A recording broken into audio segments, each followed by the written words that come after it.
Morning to all of you my dear students. तो welcome है आप लोग का एसआईटी फाउंडेशन क्लासेस में।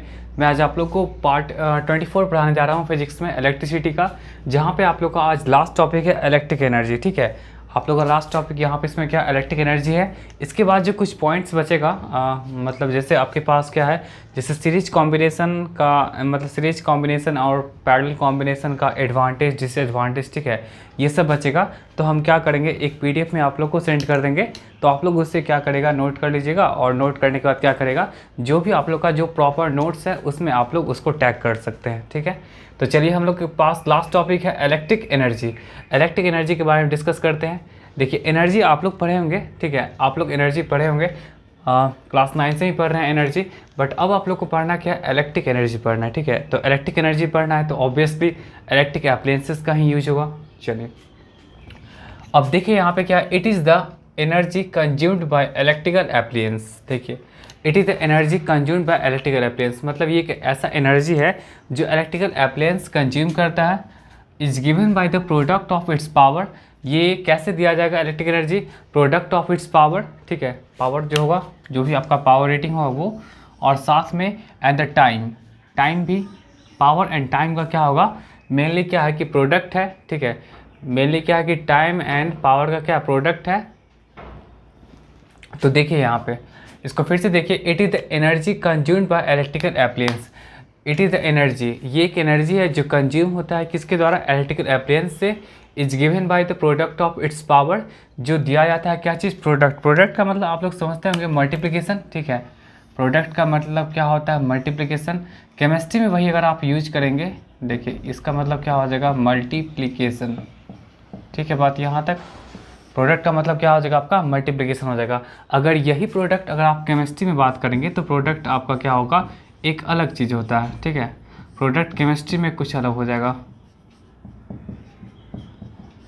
प्रोडक्ट केमिस्ट्री में क्या होगा, जैसे देखिए कार्बन प्लस ऑक्सीजन, ये क्या देता है आपका, CO2 देता है। ठीक है, तो this is what your product, एक नया सब्सटेंस बनता है।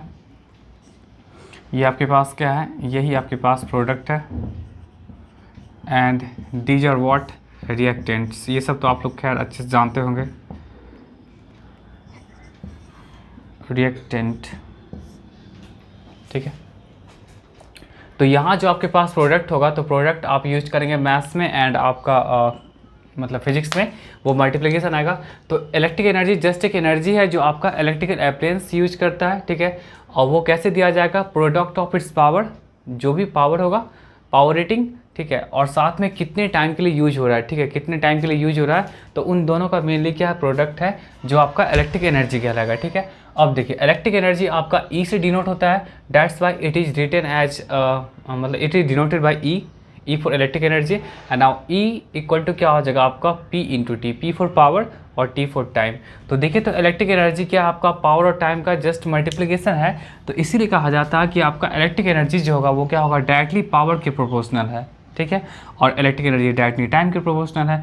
मतलब कि अगर आप पावर जितना बढ़ाएंगे तो इलेक्ट्रिक एनर्जी भी बढ़ेगा, और ये टाइम जितना बढ़ाएंगे तो इलेक्ट्रिक एनर्जी भी क्या होगा आपका, बढ़ेगा। ठीक है, बात यहाँ तक। ठीक है, उसके बाद देखिए तो आपके पास क्या है, ये दोनों पॉइंट क्लियर हो गया। उसके बाद क्या है कि it is a derived physical quantity. ये आपका एक डिराइव्ड फिजिकल क्वांटिटी है। Derived physical quantity in the sense कि आप बोल सकते हैं कि इसको डिफाइन करने के लिए पावर एंड टाइम का हेल्प लेना पड़ा, जिस कारण इसको हम क्या बोलते हैं, एक डिराइव्ड फिजिकल क्वांटिटी होगा। मतलब ये आपका फंडामेंटल फिजिकल क्वांटिटी में कंसिडर नहीं किया जाएगा। ठीक है, सेकेंड आपके पास क्या है, it is a scalar quantity. Yes, ये देखिए एक स्केलर क्वांटिटी है। एनर्जी चाहे इलेक्ट्रिकल एनर्जी हो, चाहे आपका विंड एनर्जी हो, पोटेंशियल एनर्जी हो, चाहे आपका काइनेटिक एनर्जी हो। ठीक है, कैसा भी एनर्जी हो, एनर्जी का ऑल द फॉर्म्स, ठीक है, सारे फॉर्म्स एनर्जी के वो सब क्या होते हैं, आपके स्केलर क्वांटिटी थे। Scalar quantity in the sense कि इसके पास क्या होगा, ओनली मैग्नीट्यूड होगा, कोई सर्टेन डायरेक्शन नहीं होता है। ठीक है, नेक्स्ट आइए फिर क्या, इट्स ऐसा यूनिट इज जूल। अब जैसे आप जानते हैं कि एनर्जी चाहे कैसा भी एनर्जी हो तो उसका सबका एनर्जी का ऐसा यूनिट क्या होता है, जूल होता है। तो यहाँ भी आपके पास जब इलेक्ट्रिक एनर्जी है तो इसका भी ऐसा यूनिट क्या हो जाएगा, जूल हो जाएगा। बट यहाँ पे देखिएगा जूल जो है वो एक स्मॉलर यूनिट है। जूल आपके पास क्या है, एक स्मॉलर यूनिट है। तो जूल स्मॉलर यूनिट है तो हम लोग क्या यूज करेंगे यहाँ पे, वॉट आवर यूज करेंगे। ठीक है, हम लोग वाट आवर यूज़ कर सकते हैं या तो किलो वाट आवर यूज़ कर सकते हैं, हम लोग बहुत सारा अलग अलग यूज़ कर सकते हैं, बिगर यूनिट यूज़ कर सकते हैं, ठीक है। तो इसका ऐसा यूनिट क्या हो जाएगा आपका, जूल हो जाएगा, ठीक है, जो कि एक स्मॉलर यूनिट है। चलिए नेक्स्ट हम बात करते हैं। देखिए अगर हम लोग पावर को वाट मिलेंगे, ठीक है, पावर को हम लोग क्या चीज़ मिलेंगे, वाट मिलेंगे, और टाइम को अगर हम लोग आवर मिलेंगे, तब देखिए तो यहाँ पे वाट इंटू आवर हो जाएगा इसका यूनिट। तो अगर हम लोग पावर को वाट में ले रहे हैं, ठीक है, और टाइम को अगर हम लोग आवर में ले रहे हैं, तो उस केस में आपका इलेक्ट्रिक एनर्जी का जो यूनिट होगा वो क्या होगा आपका, WH होगा। WH का मतलब क्या होता है आपका, वाट आवर। WH का मतलब बहुत स्टूडेंट ये समझ लेंगे WH क्वेश्चंस, जो कि आपका आई थिंक इंग्लिश ग्रामर में यूज होता है, ठीक है, जबकि वैसा कुछ है नहीं। WH का मतलब क्या हो जाएगा आपका, वाट आवर हो जाएगा, ठीक है। चलिए अब देखिए हम लोग 1 वाट आवर को डिफाइन भी कर लिए हैं, बहुत ईजी है। 1 watt hour is the amount of electrical energy consumed when an electric appliance having a power rating of 1 watt. देखिए 1 watt hour is the amount, देखिए 1 watt hour is the amount of क्या, electrical energy जो आपका consume होता है क्या, जब एक इलेक्ट्रिकल अप्लायंस जिसपे कि पावर रेटिंग क्या होगा, 1 वाट होगा, और आप क्या यूज़ कर सकते हैं, 1 आवर के लिए यूज़ कर सकते हैं, तो आपका क्या हो जाएगा, 1 वाट आवर हो जाएगा। तो ये आपका रहा 1 वाट आवर का डेफिनेशन है, ठीक है। चलिए इसको आप लोग पहले नोट कर लीजिए। फिर हम लोग आते हैं 1 किलो वाट आवर पे आते हैं, जिसको हम लोग बोर्ड ऑफ ट्रेड यूनिट भी बोलते हैं, और साथ में हम लोग बोलते हैं यूनिट भी बोलते हैं, ठीक है। तो चलिए पहले इसको नोट कर लीजिए। 1 kWh, 1 kWh का मतलब क्या होगा, 1 kilowatt hour, 1 kilowatt hour. देखिए बहुत ही अच्छा, 1 किलो वाट आवर, यही आपके पास क्या बिगर यूनिट है, और यही कॉमर्शियल यूनिट भी है, ठीक है। चलिए इसको हम लोग देखते हैं क्या होगा। देखिए ऐसे लिख सकते हैं आप, 1 kilowatt, 1 kilowatt hour is the amount, देखिए 1 kilowatt hour is the amount of electric energy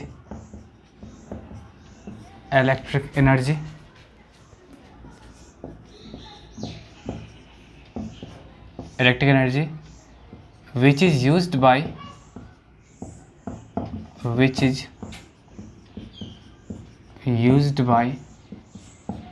electric appliance, which is used by क्या हो जाएगा आपका, इलेक्ट्रिक एप्लायंस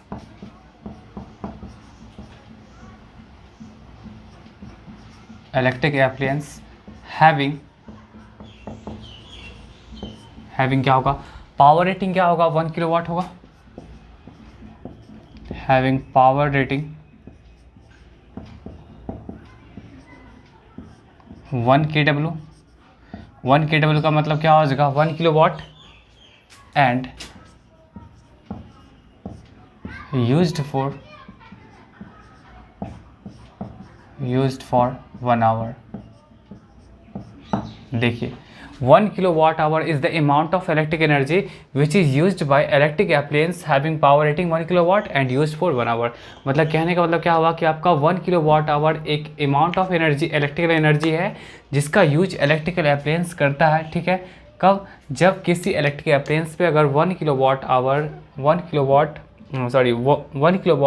अगर आपका पावर रेटिंग रहता है, और वो आपका एक्चुअली कितने देर तक यूज करता है, 1 आवर के लिए, तब जाके आप उसको बोल सकते हैं क्या, 1 किलो वाट आवर बोल सकते हैं, ठीक है। तो यही रहा आपके पास 1 किलो वाट आवर। अच्छा, उसके बाद इसको हम लोग इसको और भी नाम से जानते हैं। इट इज ऑल्सो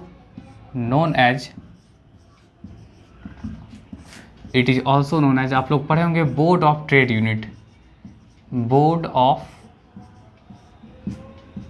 यूनिट, ठीक है, जिसको हम लोग शॉर्ट में बोलते हैं BOTU,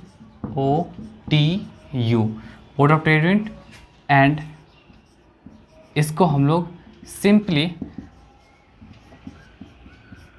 यूनिट भी बोलते हैं, ठीक है। जैसे आप लोग सुने होंगे कि इस मंथ में आपके घर में बहुत ज़्यादा यूनिट इलेक्ट्रिक एनर्जी कंज्यूम हुआ, तो आप उसको या तो 1 किलोवाट आवर बोल सकते हैं, ठीक है, या तो आप 1 यूनिट बोल सकते हैं, या तो आप बोल सकते हैं 1 बोर्ड ऑफ ट्रेड यूनिट, ठीक है। ये तीनों चीज़ बोल सकते हैं, तीनों चीज़ आपका ऑलमोस्ट मतलब तीनों चीज़ क्या आपका सेम है। तो इसको आप ऐसे भी लिख सकते हैं, that is 1 kilowatt hour equal to क्या हो जाएगा, आप 1 यूनिट बोल सकते हैं, इक्वल टू आप बोल सकते हैं 1 बोर्ड ऑफ ट्रेड यूनिट। ठीक है, बात यहाँ तक, इसको नोट कर लीजिएगा, ठीक है। अब हम लोग देखते हैं क्या कि 1 किलोवाट आवर एंड जूल में एक्चुअल रिलेशन क्या है। ये कई बार पूछ दिया जाता है एंड आई थिंक न्यूमेरिकल में भी यूजेज होता है।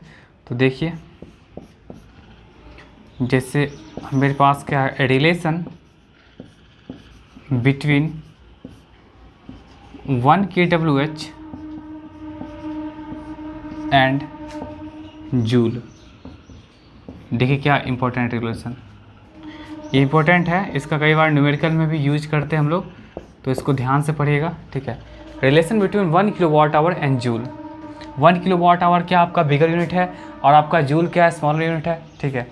तो देखिए कैसे लिखते हैं, देखिए 1 किलोवाट आवर यही चीज़ है, तो 1 किलो ये अलग हो गया, वाट आपका अलग हो जाएगा, ठीक है, आवर आपका अलग हो जाएगा। सबको हम ऐसे लिख दें, तो 1 किलो में कितना होता है, 10 का पावर 3। वाट क्या होता है, जूल पर सेकेंड। आवर में कितना होता है, 3600 सेकेंड। सेकेंड कैंसिल आउट हो गया।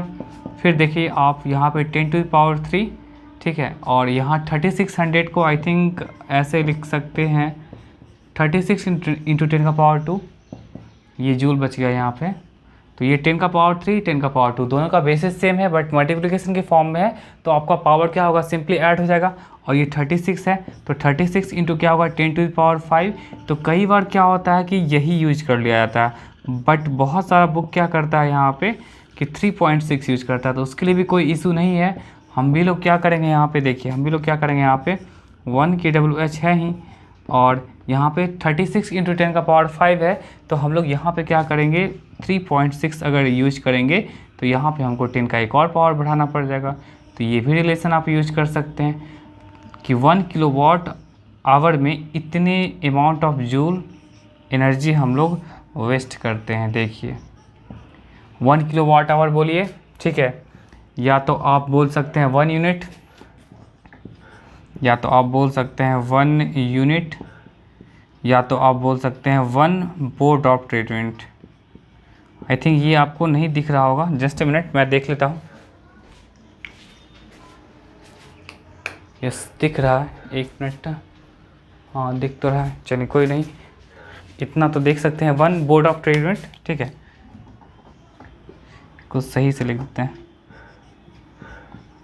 बोर्ड ऑफ ट्रेड यूनिट है। देखिए ये सब जो है, या तो आप 1 किलोवाट आवर बोलिए, या तो आप 1 यूनिट बोलिए, या तो आप 1 बोर्ड ऑफ ट्रेड यूनिट बोलिए, बात वही है। और इतने हम लोग 1 यूनिट में इतने अमाउंट ऑफ जूल क्या करते हैं, वेस्ट करते हैं। तो आप लोग हमेशा ध्यान रखिएगा, आप एनर्जी का वेस्टिंग नहीं करेगा, ठीक है। हम लोग देखिए कितना ज़्यादा अमाउंट में एनर्जी वेस्ट करते हैं। देखिए घर में अगर 1 यूनिट इलेक्ट्रिक एनर्जी अगर कंज्यूम हो रहा है, it means that we are wasting 3.6 into 10 to the power 6 amount of joule. देखिए इतना हम लोग वेस्ट कर रहे हैं, तो इसको आप लोग वेस्ट नहीं करेगा, ठीक है। तो जब 1 यूनिट में ये हुआ, कल को अगर हमसे ये पूछ दे कि सर जैसे एग्जांपल बताइए, जैसे 2 यूनिट में कितना आप ये एनर्जी वेस्ट करेंगे अगर जूल में, तो हम क्या लिखेंगे, 2 इंटू क्या हो जाएगा, 3.6 into 10 to the power 6 amount of joule, ठीक है, इतना हो गया। अगर 3 यूनिट का बात करेंगे तो यहाँ पे हम लोग 3 से मल्टीप्लाई कर लेंगे, ठीक है, 3 से मल्टीप्लाई कर लेंगे। अगर हम 50 यूनिट का बात करेंगे, सॉरी यूनिट्स लगा दीजिए, अगर हम 50 यूनिट्स का बात करेंगे तो उस केस में क्या हो जाएगा आपके पास, 50 से मल्टीप्लाई कर लीजिएगा, ठीक है, 50 से आप मल्टीप्लाई कर सकते हैं। तो इस तरह से आप क्या कर सकते हैं कि ये मतलब जो बिगर यूनिट्स है वो उसमें आप लोग कन्वर्ट कर सकते हैं, ठीक है। तो ये आपका 1 किलोवाट आवर जो आपका है वो बिगर यूनिट है, और आपका जूल जो है वो आपका स्मॉल यूनिट है। तो यहाँ पे 2 यूनिट्स हुआ या 3 यूनिट्स हुआ या 50 यूनिट्स हुआ, ये सब आपका बिगर यूनिट्स है। और इस सब यूनिट्स को अगर आप छोटे अमाउंट में अगर कन्वर्ट करना चाहते हैं एनर्जी के छोटे अमाउंट में, तो आप लोग 3.6 × 10⁻6 से मल्टीप्लाई कर लीजिएगा। आप समझ जाइए कि आप लोग कितना यूनिट एनर्जी वेस्ट करते हैं, ठीक है। तो आप लोग एनर्जी सेव करिए, ठीक है। चलिए इसको पहले नोट कर लीजिए। देखिए न्यूमेरिकल है, numerical based upon electric energy, electric energy पे न्यूमेरिकल है। देखिए फर्स्ट आपके पास है एक करंट ऑफ 4 एम्पियर। देखिए करंट आपके पास गिवन है 4 एम्पियर, जो फ्लो कर रहा है एक 12 volt car headlight bulb for 10 minutes के लिए, ठीक है। तो how much energy transfer occurs during this time, तो कितना एनर्जी ट्रांसफ़र हुआ। देखिए बहुत ही इजी क्वेश्चन है, इसको आप कैसे बनाएंगे। सबसे पहली बात कि जो भी आपके पास इस क्वेश्चन में गिवन डेटा है उसको पहले लिखिए। तो 4 एम्पियर, तो 4 एम्पियर आपका एक्चुअली क्या रिप्रेजेंट करेगा, करंट को रिप्रेजेंट करेगा। फिर देखिए 12 वोल्ट क्या रिप्रेजेंट करेगा, पोटेंशियल डिफरेंस, मतलब वही कितना हो गया 12 वोल्ट हो गया। उसके बाद आपका टाइम कितना आपके पास है 10 मिनट है, ठीक है। ये 3 चीज़ दिया हुआ है। Now you have to find out what the electric energy during this time, ठीक है।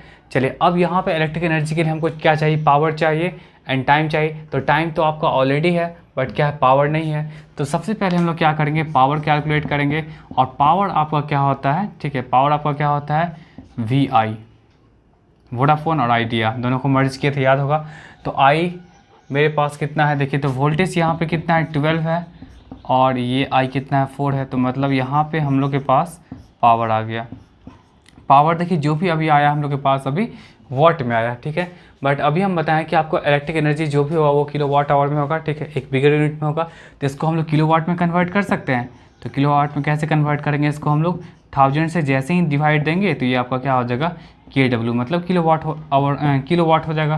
तो ये आपके पास आ जाएगा 0.048, ये किलोवाट में हो गया पावर, ठीक है। पावर आपके पास क्या हो, किलोवाट में हो गया। अब देखिए इलेक्ट्रिक एनर्जी कैलकुलेट करना है। तो इलेक्ट्रिक एनर्जी जब कैलकुलेट करना होगा तो आप कैसे लिखेगा, E = क्या होता है P × T, मतलब पावर इंटू टाइम, ठीक है। तो पावर के प्लेस पे आप यूज करेंगे क्या चीज़ 0.048, और टाइम देखिए तो क्या आपके पास टाइम 10 मिनट है, बट टाइम क्या चीज़ में होना चाहिए, आवर में होना चाहिए। तो इसको हम लोग 10 को 60 से डिवाइड कर लेंगे, और ये आपके पास क्या बचेगा 1/6 आवर।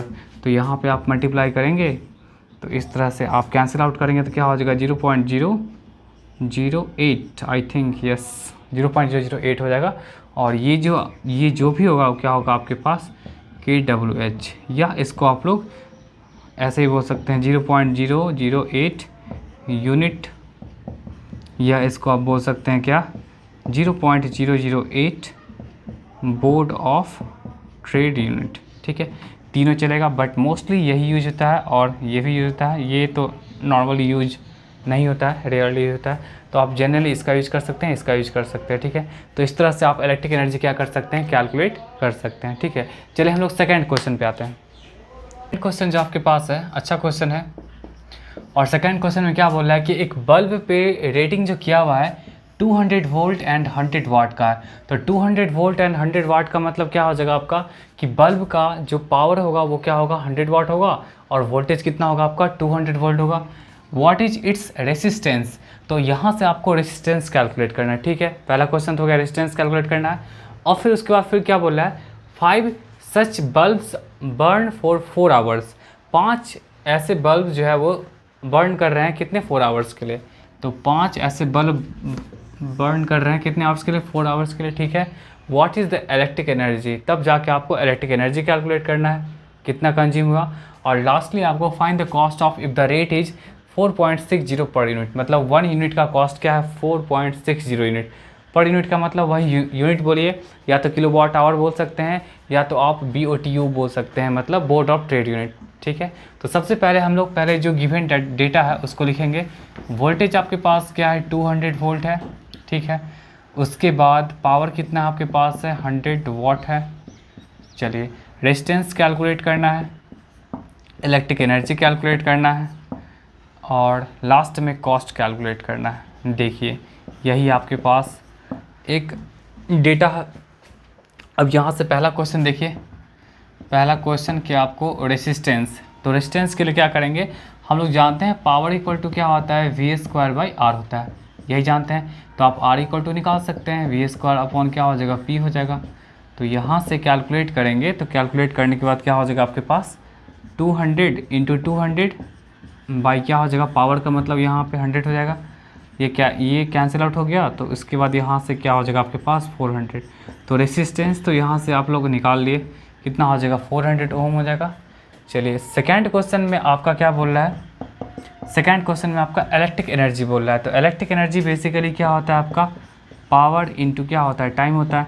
तो पावर आपके पास कितना 100 है, बट ये वाट में है, तो कोई नहीं, आप किलोवाट में कन्वर्ट कर सकते हैं। तो किलोवाट में कन्वर्ट करने के लिए क्या करेंगे, 1000 से डिवाइड कर दीजिए, ठीक है।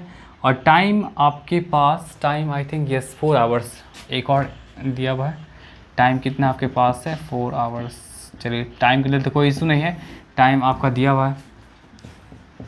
तो ये दो से दो कैंसिल आउट हो जाएगा, तो आपके पास बचेगा 0.4, ठीक है, 0.4 आपके पास किलोवाट आवर आ गया, 0.4 आपके पास किलोवाट आवर आ गया, या इसी को आप बोल सकते हैं क्या, 0.4 यूनिट, ठीक है बात यहाँ तक। चलिए 0.4 यूनिट आ गया, बट अब इसमें बोल रहा है क्या, 5 सच बल्ब्स बर्न फॉर 4 आवर्स। ऐसा नहीं कि एक ही बल्ब, ये तो आपका हो गया किसका, ये आपका हो गया एक बल्ब का हो गया, 1 बल्ब का हो गया, ठीक है, ये आपका क्या हो जाएगा 1 बल्ब का हो गया। बट 5 सच बल्ब्स है,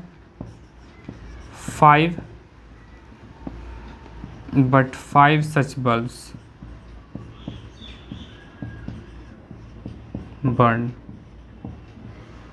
तो 5 अगर बल्ब बर्न कर रहा है, तो उस केस में आप इलेक्ट्रिक एनर्जी कैसे निकाल सकते हैं, 0.4 को आप क्या कर सकते हैं, 5 से मल्टीप्लाई कर सकते हैं। तो ये कितना हो जाएगा आपका 2 यूनिट। तो देखिए एक बल्ब आपका 0.4 यूनिट कंज्यूम कर रहा था इलेक्ट्रिक एनर्जी, अब 5 जो सच बल्ब बर्न करेगा तो वो कितना इलेक्ट्रिक एनर्जी कंज्यूम करेगा, 2 यूनिट करेगा, ठीक है। अब देखिए दूसरा क्वेश्चन भी हो गया, और लास्ट क्वेश्चन आपके पास क्या है कि कॉस्ट निकालना है, कॉस्ट कितना होगा, ठीक है। तो हम लिखेंगे यहाँ पे कॉस्ट ऑफ 5 इलेक्ट्रिक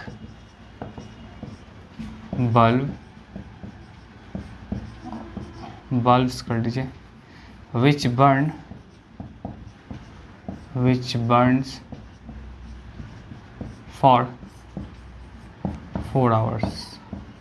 तो क्या हो जाएगा देखिए, तो कितना, 5 बल्ब मिलके 2 यूनिट ख़त्म कर रहा है, तो 1 यूनिट का कितना है, 1 यूनिट कॉस्ट कितना है, 1 यूनिट कॉस्ट आपके पास है रुपीज़ 4.60। तो आप यहाँ से यूज कर सकते हैं कितना, 2 यूनिट्स अगर आप जब बात करेंगे, 2 यूनिट्स कॉस्ट आपके पास कितना हो जाएगा, 2 इंटू क्या हो जाएगा आपके पास 4.60। तो आप मल्टीप्लाई कर सकते हैं इसे, कितना हो जाएगा रुपीज़, लगा दीजिए आगे में 029.20, मतलब इतने रुपीज़ आपको पे करना पड़ेगा अगर आप 4 घंटे 4 आवर्स अगर आप यूज कर रहे हैं 5 ऐसा बल्ब, कैसा बल्ब जिस पे रेटिंग किया हुआ है आपका पावर 100 वाट एंड आपका वोल्टेज कितना है 200 वाट है, मतलब 200 वोल्ट है। तो इस तरह से ये आपका चैप्टर फिनिश हो गया इलेक्ट्रिसिटी। आई होप बहुत लंबा क्लास चला होगा, आप लोग कुछ इरिटेट भी हो गए होंगे, कोई नहीं, आप ही लोग के लिए इतना सारा वीडियोज़ बनाया गया था, ठीक है, ताकि आप लोग को जो भी है वो सारा कॉन्सेप्ट क्लियर हो सके, क्योंकि आप लोग के बुक में उतना सही से मेरे ख्याल से नहीं दिया हुआ है, क्योंकि जो आप लोग को बताया गया है सर्किट सॉल्व करने का प्रॉब्लम, ठीक है, तो वो सब आप लोग को है नहीं। आप लोग को मेनली हमको लगता है series combination and parallel combination, ठीक है, सीरीज कॉम्बिनेशन पैरेलल कॉम्बिनेशन ही पढ़ना है, बट आप लोग को तो बहुत सारा बताया गया है, ladder method, infinite series method, ठीक है, व्हीटस्टोन ब्रिज मेथड बताया गया है, बैलेंस का भी, अनबैलेंस का भी, सिमेट्री मेथड भी मेरे ख्याल से बताया गया होगा, इक्विपोटेंशियल मेथड। तो ये सब मेथड्स जो डिस्कस किया गया है, इसीलिए ये वीडियो इतना थोड़ा लंबा चला गया, ठीक है, कोई नहीं, आप लोग के लिए ही है, आप लोग को और भी सारा कॉन्सेप्ट क्लियर हो गया। और इसके बाद जो भी बचेगा, जैसे सीरीज एंड पैरेलल कॉम्बिनेशन का हम पहले ही बताए थे कि आपका कुछ बचा हुआ है एडवांटेज एंड डिसएडवांटेज, तो मैं उसे PDF में लगा दूंगा, ठीक है, आप लोग उसे नोट कर लेना, और नोट करने के बाद जो भी आपका प्रॉपर नोट्स होगा उसमें आप लोग टैग कर लीजिएगा। और टैग करने के बाद क्या होगा, एक आपका एक प्रॉपर नोट्स बन जाएगा जहाँ पे और भी कुछ PDF मैं दूंगा सर्किट सॉल्व करने का, ठीक है। तो वो सबको भी आप लोग बना लीजिएगा और इस तरह से आपके पास क्या हो जाएगा, एक अच्छा प्रॉपर नोट्स बन जाएगा, ठीक है। तो मिलते हैं नेक्स्ट वीडियो में।